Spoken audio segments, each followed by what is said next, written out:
Erreur fondamentale d'attribution causale. Ça paraît compliqué, mais c'est tout simple. Petit objectif supplémentaire pour cette vidéo. Comme dit dans les deux précédentes vidéos sur la sincérité, sur les heuristiques cognitives, je vais essayer d'être court et concis. Définition, avantages, inconvénients, exemple. C'est parti.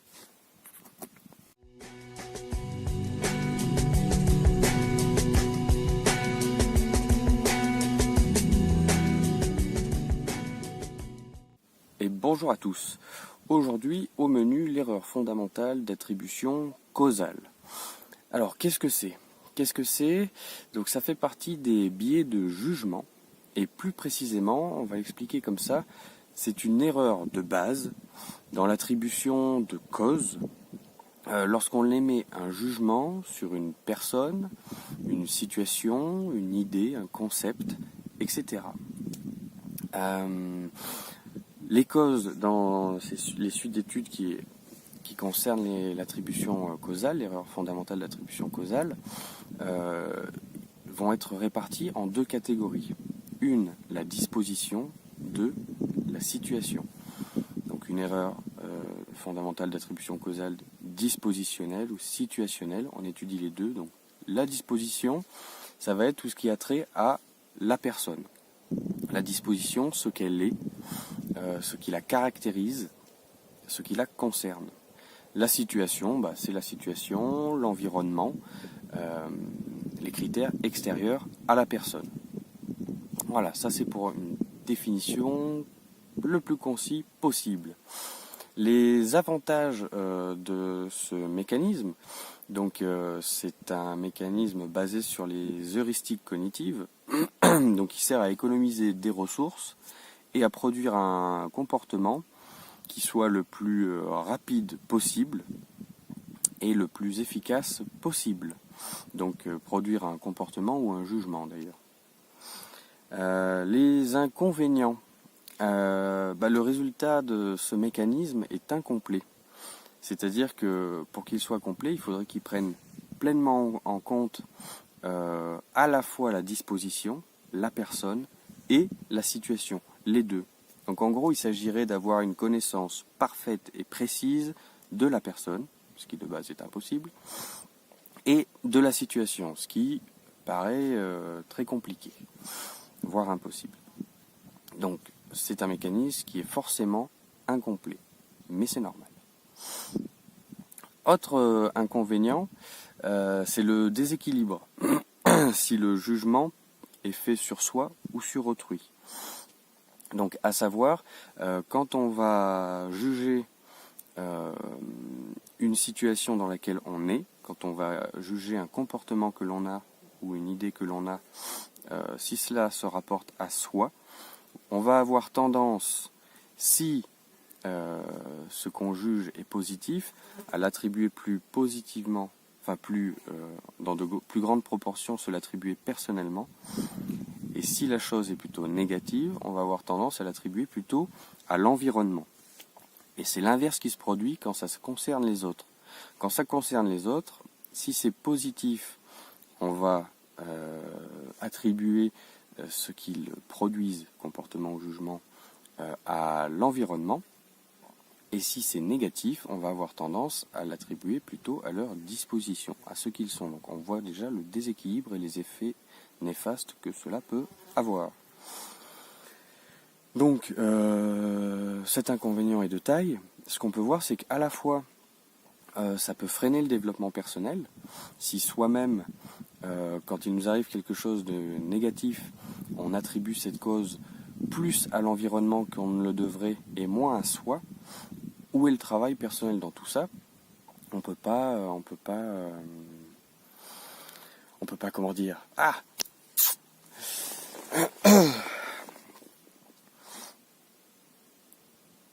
on ne peut pas profiter pleinement de son erreur. Voilà. Et quand ça concerne les autres, le désavantage, c'est que on va avoir un jugement erroné des autres, un jugement trop brutal. On ne va pas assez prendre en compte l'environnement dans lequel la personne est, et ce que ça peut produire sur elle. Donc, quelque chose qui me paraît important que j'ai peut-être pas abordé, par rapport à cette erreur fondamentale d'attribution causale, il s'agit de jauger, de juger, de proportionner les causes dispositionnelles et situationnelles quand il se passe quelque chose. Est-ce que c'est à cause de la personne? Est-ce que c'est à cause de l'environnement? C'est forcément à cause des deux. Nous sommes des individus dans un environnement et nous agissons dans cet environnement-là. L'erreur fondamentale d'attribution causale, comme on peut l'observer au quotidien, il y a un écart énorme en fait entre ces causes que l'on s'attribue à soi et à l'environnement.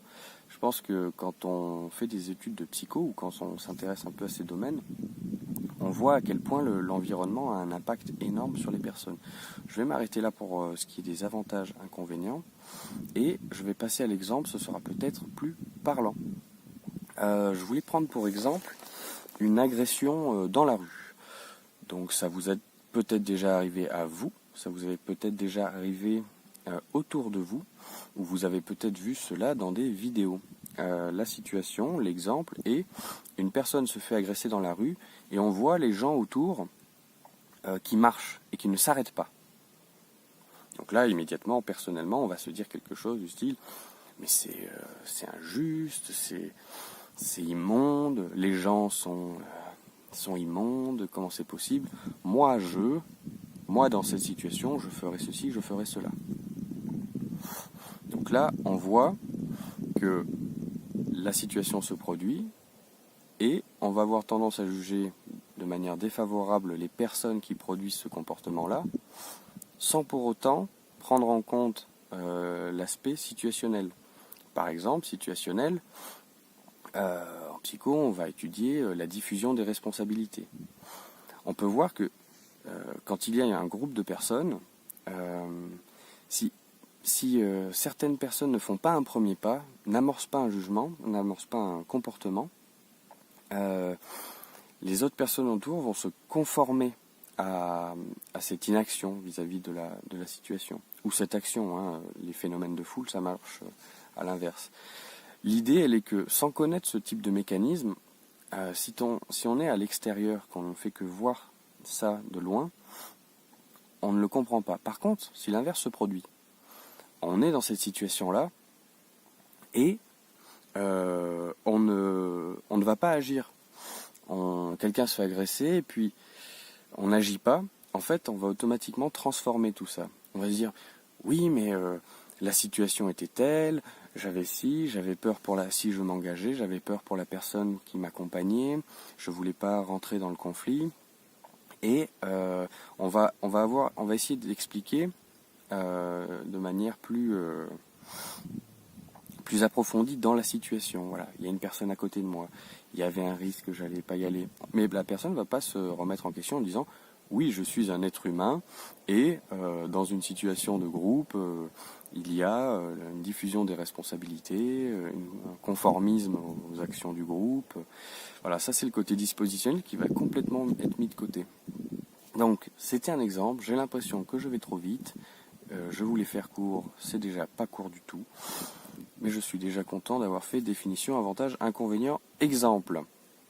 Je vais m'arrêter là, c'est un concept compliqué, très large, qui a été étudié en long et en travers. Il y a plein d'études si vous voulez aller dans le détail.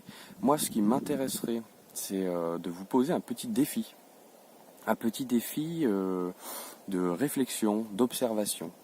Mon défi est, dans les prochaines 48 heures, si vous le voulez, si vous pouviez me donner quelque chose que vous avez observé autour de vous qui peut rendre compte de ce phénomène. Ce phénomène, voilà, de faire une erreur sur le jugement qu'on peut avoir vis-à-vis d'une personne et de sa situation, de ce déséquilibre voilà, qui se produit. Donc, si ça vous concerne ou si ça concerne les autres.